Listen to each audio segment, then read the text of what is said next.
Hi hello வணக்கம், இது உங்கள் சிவி ஜோன். ஸோ எல்லோரும் எப்படி இருக்கீங்க? இப்போ பார்த்தீங்கன்னா ஒரு சம்பவம். என்ன சம்பவம்னா, ஒரு வீடியோ முன்னாடி போட்டிருந்தோம். முனியம்மாள் சின்ன தீபா மாதிரி வந்துட்டு பயங்கரமாக வந்து விஜய் டிவியில் கலக்க போகிறாங்கன்னு நினைக்கிறேன். நிறைய பட வாய்ப்புகள் வரும்னு நினைக்கிறேன். ஏன்னா புகழ் அவங்க மக்கள் முன்னாடி வந்துட்டு அவங்க பிரபலம் ஆகிட்டாங்கன்னா கண்டிப்பாக வந்துட்டு நிறைய பட வாய்ப்புகளாக வந்துடும். ஏன்னா நிறைய பேர் அந்த மாதிரி வந்துட்டு பிரபலமாக இருக்காங்க. இவங்ககிட்ட எல்லாமே இருக்குது. நேர்மை இருக்குது, இன்னசென்ஸ் இருக்குது, படப்படன்னு பேசுகிறாங்க, ரொம்ப அழகாக இருக்குது. ஸோ அப்படின்னு இருக்கும்போது அடுத்தது பார்த்தீங்கன்னா ஒரு அட்வொகேட் வந்தாங்க. ராஜுக்கு வந்த சோதனைன்ற மாதிரி இருந்தது. ராஜு வச்சு செஞ்சுட்டாங்க. ஏன்னா ராஜு பார்த்தீங்கன்னா சீசன் 5 வந்துட்டு அவர் தான் டைட்டில் வின்னர். அதை வந்து மாற்றுக்கிறது கிடையாது.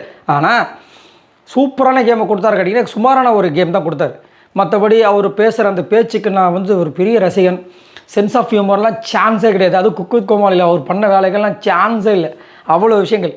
ஸோ இங்கே வந்துட்டு பார்த்தீங்கன்னா உங்ககிட்ட என்ன விஷயங்கள் இருக்குதுன்னு ஆரி அவர்களும் இன்னும் ஒரு சில பேர் கேட்கும்போது அவங்க சொன்னாங்க, நான் நேர்மையாக இருப்பேன், நான் அட்வொகேட்டு.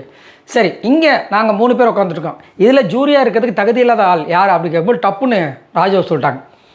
ஏங்க அப்படின்ற மாதிரி ஆரியை பார்க்கும்போது அவன் பார்க்கறது சிரிப்பாக இருந்துச்சு. பட் இருந்தாலும் அவங்க சொன்ன விஷயம் அவர் இன்னும் கொஞ்சம் அந்த கேம் ப்ளே பண்ணியிருக்கலாம். ஏன்னா ஆரி அவர்கள் நேர்பட அவரோட தரமான கருத்துக்களை வைப்பாங்க.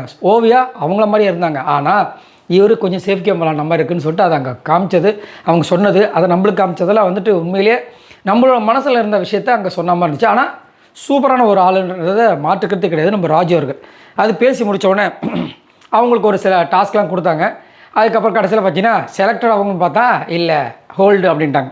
அடுத்து பார்த்தீங்கன்னா நார்த் இண்டியன் பாய். ஏற்கனவே தமிழில், அதாவது இந்த ஷோ வந்து தமிழ் ஃபஸ்ட்டு சீசன் 2வது சீசன்லாம் பார்த்தீங்கன்னா இங்கிலீஷில் பேசினாவே வந்துட்டு பிக் பாஸ் திட்டுவார். அதுக்கப்புறம் பார்த்தீங்கன்னா அந்த ரூல்லாம் எங்கே போச்சுன்னே தெரியல. ஆனால் அந்த ரூலை ஞாபகப்படுத்தினாங்க. ஏன்னா இங்கே வந்து அவர் ஃபுல்லாக இங்கிலீஷ்லேயே பேசியிருந்தார். எங்கே தமிழில் வந்து விற்று காமிங்கன்னு சொல்லிட்டு அங்கே இந்த கமர்கட்டு, அதுக்கப்புறம் இந்த தேன் மிட்டாய் இதெல்லாம் காமிச்சா அதையே வந்து அவர் சொல்ல தரல. ஜவ்வு மிட்டாய் எதையுமே சொல்ல தரல. ஸோ அப்படி இருக்கும்போது எப்படிப்பா அவங்கள வச்சுக்க முடியும்னு சொல்லிட்டு அவங்க ரிஜெக்ட் பண்ணாங்க. அடுத்து பார்த்தீங்கன்னா நம்ம சிவசாரவான்னு சொல்லிட்டு ஒருத்தர் வந்தார். நல்லா பாடி கட்டு மஸ்தாக இருந்தாப்புல. பட் என்ன பண்ணுறது, ஒரு ப்ரிப்பரேஷன் இல்லாத மாதிரி இருந்தது, ரிஜெக்ட் பண்ணிட்டாங்க. அடுத்து பார்த்தீங்கன்னா டார்வின் ஒருத்தர் வந்தார். சரியான, அதாவது எப்படி தீபாக்கா மாதிரி ஒருத்தவங்க வந்திருக்காங்களோ, முனியம்மாள் வந்திருக்காங்களோ, அது மாதிரி டார்வின் குழந்த மாதிரி இருக்கார். வளர்ந்த குழந்தையாக இருப்பார் எனக்கு தெரில. முடி சூப்பராக நம்ம யோகி பாபா அவர்களை வந்துட்டு ஞாபகப்படுத்துகிற மாதிரி இருந்தது. சூப்பராக இருந்தார் ஆள் பார்க்குறதுக்கு. அப்படி துருன்னு உங்கள் தலைமுடி எவ்வளோ இருக்குது அப்படின்னு கேட்டார் ஆரிய அவர்கள். டப்புன்னு யோசிக்காமல் சரசரம் ஒரு நம்பரை சொன்னார். நம்ம விஜயகாந்த் அவர்களுடைய படத்தில் வந்துட்டு சொல்லுவாங்க, இந்த மண்ணை நான் எண்ணிட்டேன், நீ எண்ணிப்பார் அப்படின்னு. அந்த மாதிரி சூப்பராக வந்து சொல்லியிருந்தேன். எப்படி கரெக்டாக சொல்கிறீங்க எனக்கு தெரியும் சார் அப்படின்னு முடிச்சு விட்டாப்புல. அதெல்லாம் பார்க்கறதுக்கு ரொம்ப அழகாக இருந்துச்சு. அதேமாதிரி ஒரு பேசுகிற விஷயங்கள் சூப்பராக இருந்துச்சு. அதேமாதிரி ஒரு எக்ஸ்பிரஷன் மாதிரி ஒரு டாஸ்க் ஒன்று கொடுத்தாங்க.